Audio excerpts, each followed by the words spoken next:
I think the most important thing is to go to sleep on time the previous day, which is hard because it's the playoffs right now.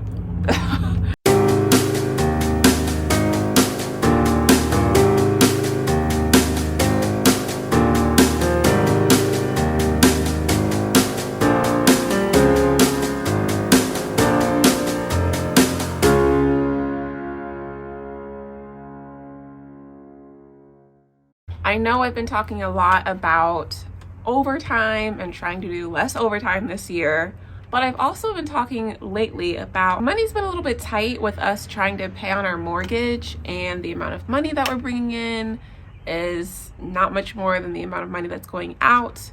So for June, I've decided a new plan to help us get ahead a little bit. And actually, I'm going to start it tomorrow on Monday. I'm going to try to start having 30 hours of overtime per pay period. I've tracked the numbers a lot. Actually, every time we get paid, I track everything on a spreadsheet. So with the amount of money being kind of tight with how much we make in comparison to how much it's going out, that creates a problem. And I feel like the problem is easily fixable. Not easily, but I feel like I have the opportunity there to make more money. So I've decided that I want to start doing as much overtime as possible to increase the amount of money that we have coming in so we can really get ahead on a lot of things. Like, yes, we are paying the amount that we expected to pay to our mortgage every time, but we have other things that we have going on. Like, we still want to save for this couch. We only have $1,000 towards.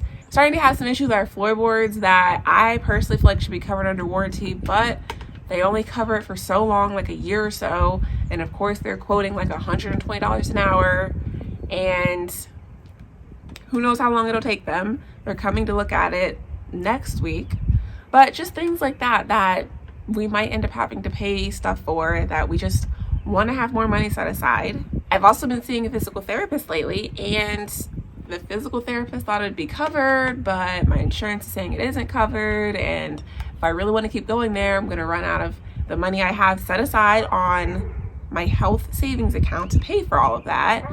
So I don't know. I do feel like it's been helping, but don't want to be paying a bunch of money. I might just stop going. Comment down below and let me know what you think I should do. Should I stop going, or should I try to start paying for this physical therapist? What do you think?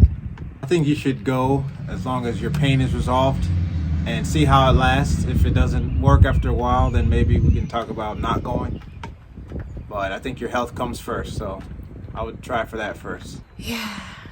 So the difference that I typically bring home with 10 hours of overtime in comparison to 30. So usually with 10 hours of overtime, I'm able to bring home about $1,600 after everything.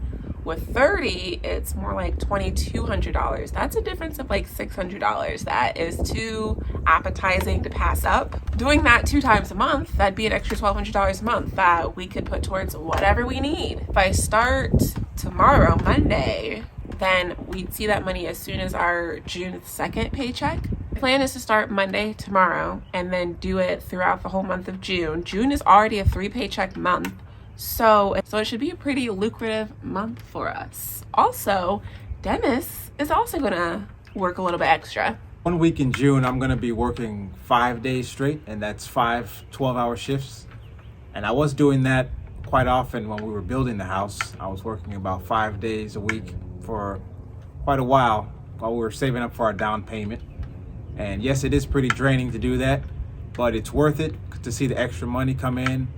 And like she said, our budget has been pretty tight lately, so bringing in the extra money will definitely help us towards our goal. I'm definitely looking forward to the money that it'll bring, and it's a temporary sacrifice for a long-term goal. Being in my profession for a while as an LPN, I've gotten a lot of experience, so working more doesn't really affect me like it would a new nurse, because I'm confident at my job, and I like going to work every day and seeing my patients. So it can be kind of fun. We're just blessed to have jobs that allow us to do overtime. And with me, I also have a second job. So we're blessed in that aspect to know that whenever we need extra money, there's another avenue we can take. And there are other side hustles out there like DoorDash and Uber and stuff like that. So if any of you are looking for extra ways to make some money, that can be a good option too. Oh, my plan for accomplishing this basically 15 hours a week in overtime is to add 3 hours of overtime a day, 5 days a week. So that's 15 hours a week. It might fluctuate because sometimes I work on the weekends, sometimes I don't, so we'll see. But that's my plan. What I'm gonna try to do is, usually I work at 7 in the morning. I'm gonna try to come in at 5. That means I'd have to get up at 4 something. Some days are gonna be easier than others. I think the most important thing is to go to sleep on time the previous day, which is hard because it's the playoffs right now. And we gotta watch the playoffs. But the team I've been rooting for has not been doing so well, so I might not have to watch it as much coming up. We'll see. But I can record it and everything like that. And then also I'll add an hour at the end of my shift to get to 3 hours a day. Most days. That's my plan. So comment down below if you think I can do it, or if I'm gonna give up because getting up at 4 something in the morning sounds awful. But I think that I'm very goal driven, and if I really want to do it, then I'll do it. I think really I need to just go to bed on time. It's going to be the most important thing. That's our plan for trying to make more money in the month of June and changing our situation. They say if you don't like your situation, then do something to change it. So we'll try this out. And I think it'll be good because I'll still have my evenings and everything like that. And I'm just gonna do the best I can. If I can't do it every single day, then I'll try to just lean on the weekends that I do work and things like that. And I'll keep you guys updated on how it goes.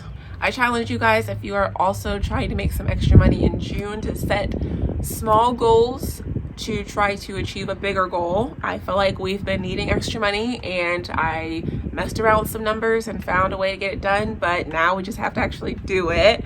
So definitely suggest anyone else out there, if they want to make extra money, try to find a small goal to get there. I also feel like decreasing your expenses is really important, but you can only decrease them so much, and it's also important to earn more money.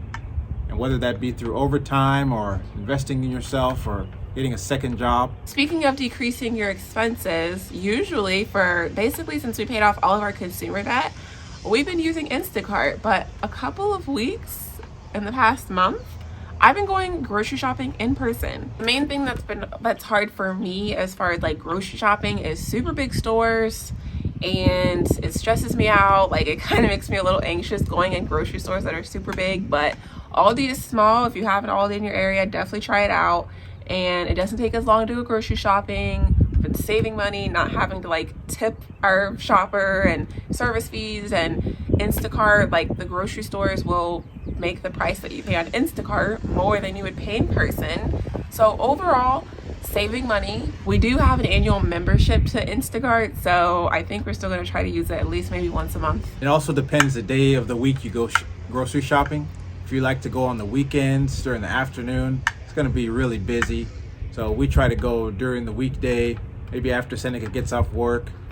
When it's less people might not be more willing to go shopping.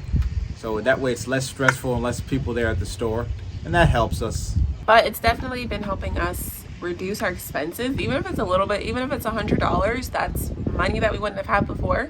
So we definitely have been looking to going grocery shopping in person. If you have an Aldi, use Aldi because the prices are incredible. A lot of the products at Aldi have higher quality than some of the products I'm used to getting at Kroger. So knowing that just makes us more willing to go there and know that we're having a good quality product from there. That's it for all the June goals that we've set for ourselves. If you are new to our channel, please subscribe, and we will see you in our next one.